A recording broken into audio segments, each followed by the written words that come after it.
This CTA screencasting project is supported by the South African Institute of Chartered Accountants and the Auditor General of South Africa via the Tutuka program. As part of discussing IFRS 15, I will focus on the 5-step revenue model. Each step will represent a separate screencast. In this third screencast, I will now discuss the third step of the revenue model, determine the transaction price. When or as a performance obligation is satisfied, an entity shall recognize as revenue the amount of the transaction price, which excludes estimates of variable consideration that are constrained, that is allocated to that performance obligation. In determining the transaction price, an entity shall consider the terms of the contract and customary business practices. The transaction price is the amount of consideration to which an entity expects to be entitled in exchange for transferring the promised goods or services to a customer. Amounts collected on behalf of third parties, such as VAT, are excluded. The consideration promised in a contract with the customer may include fixed amounts, variable amounts, or both. The nature, timing, and amount of consideration promised by a customer affect the estimate of the transaction price. The entity shall consider the following: variable consideration, constraining estimates of variable consideration, significant financing components, non-cash consideration, consideration payable to a customer.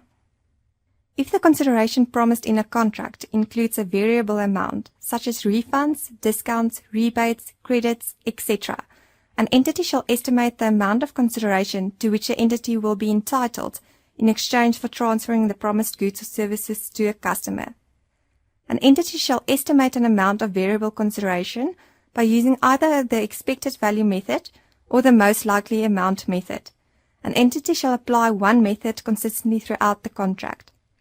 An entity shall constrain the estimate of variable consideration and shall include in the transaction price some or all of an amount of variable consideration estimated, only to the extent that it is highly probable that a significant reversal in the amount of cumulative revenue recognized will not occur when the uncertainty associated with the variable consideration is subsequently resolved.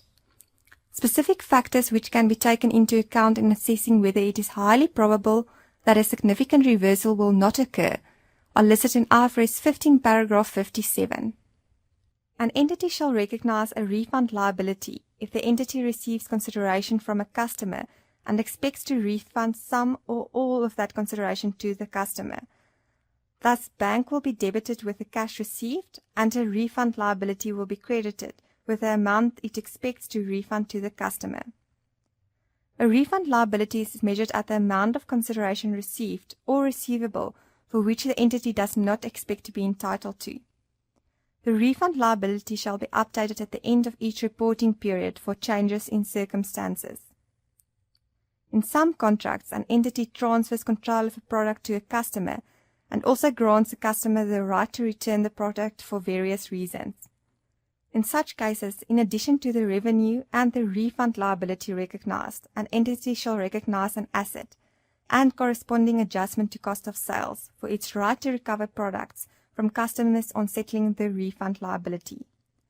An asset recognized for an entity's right to recover products from a customer on settling a refund liability shall initially be measured by reference to the former carrying amount of the product, for example, inventory, less any expected cost to recover those products, including potential decreases in the value to the entity of the returned products. At the end of each reporting period, an entity shall update the measurement of the asset arising from changes in expectations about products to be returned. An entity shall present the right of return asset separately from the refund liability. If another party is involved in providing goods or services to a customer, an entity shall determine whether the nature of its promise is a performance obligation to provide the specific goods or services itself, is it the principal in the relationship, or to arrange for the other party to provide those goods or services, is it the agent in the relationship. An entity is a principal if the entity controls a promised good or service before the entity transfers the good or service to a customer. If it satisfies the performance obligation, the entity recognizes revenue in the gross amount of consideration to which it expects to be entitled in exchange for those goods or services transferred. An entity is an agent if the entity's performance obligation is to arrange for the provision of goods or services by another party. When an entity that is an agent satisfies a performance obligation, the entity recognizes revenue in the amount of any fee or commission to which it expects to be entitled, in exchange for arranging for the other party to provide its goods or services. Thus, revenue is not recognized at the gross amount, but at the amount of the fee or commission. Now let's do an example. Melda Limited sold goods with a selling price of 100,000 Rand to a customer on credit on 10 January 2013. In terms of Melda Limited's credit policy, discount of 5% is granted to debtors, provided they pay within 10 days after the date of sale. Based on historical information, the entity estimates that the majority of its customers settle their accounts within 10 days after the date of sale. The customer obtains control of the asset on 10 January 2013 and pays on 19 January 2013. Prepare the journal entries to account for the above transaction. In Journal 1, the revenue on the performance obligation is recognized on 10 January 2013, the date the customer obtains control over the asset. It is measured at the transaction price, taking any variable considerations into account at the estimate that the entity expects to be entitled to. As the entity can reasonably estimate that it is highly probable that the account will be settled within 10 days, and that a reversal of this amount is not highly probable, the settlement discount is taken into account in the recognition of revenue. Trade receivables is recognized at the fair value as per IFRS 9, which is 100,000 Rand. The allowance for settlement discount is recognized at 5% of the total consideration of 100,000 Rand.